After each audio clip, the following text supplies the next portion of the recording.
Pembunuhan dengan dalih janji yang diingkari kerap menjadi motif pelaku.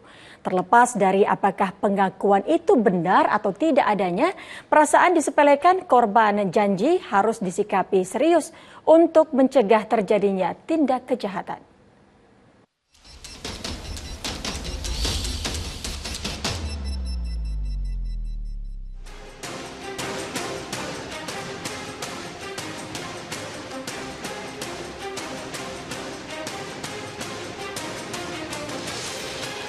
Seorang ibu rumah tangga dan anaknya di Palembang, Sumatera Selatan ditemukan tewas dengan tubuh penuh luka sayatan.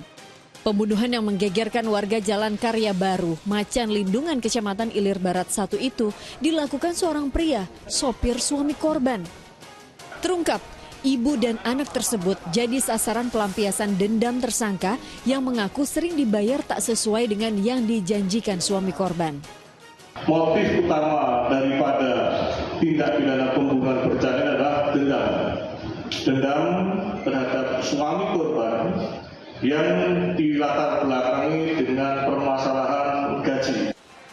Lagi-lagi perkara janji yang diingkari. Seorang pemuda berusia 21 tahun di Blitar, Jawa Timur gelap mata lalu menghabisi nyawa 2 wanita, pemilik dan asisten rumah tangga di tempat penitipan serta perawatan hewan peliharaan. Tersangka yang bekerja sebagai pengurus hewan di rumah penitipan hewan milik korban merasa sakit hati karena dijanjikan bayaran sebesar 3 juta rupiah, namun hanya diberi 1 juta rupiah. Pembunuhan dengan dalih akibat janji yang diingkari juga menimpa seorang pria berprofesi sebagai ASN di Kabupaten Bandung, Jawa Barat. Korban dihabisi oleh tukang kebun yang mengaku kesal upah kerja sebesar Rp300.000 tak kunjung dibayar. Jasad korban dipendam di bawah keramik lantai dan baru ketahuan lebih dari 3 minggu. Motif sampai saat ini kita dari keterangan tersangka, sementara tersangka menagih uang kerja ongkos kerja selama 2 hari, Rp300.000. Janji memberi imbalan uang adalah hal lazim saat mempekerjakan seseorang. Namun tak jarang hasil pekerjaan ternyata tak sesuai keinginan hingga membuat pemberi pekerjaan kecewa. Akhirnya, janji pun diingkari tanpa menyadari imbalan yang dijanjikan sangat diharapkan pekerjanya, baik untuk membayar kewajiban atau memenuhi kebutuhan hidup.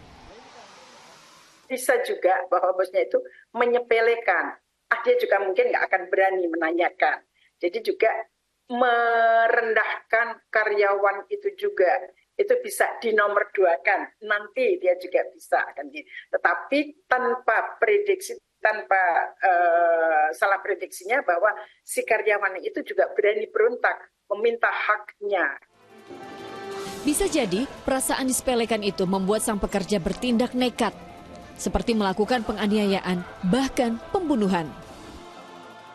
Dengan komunikasi yang baik pasti akan bisa diterima dengan baik.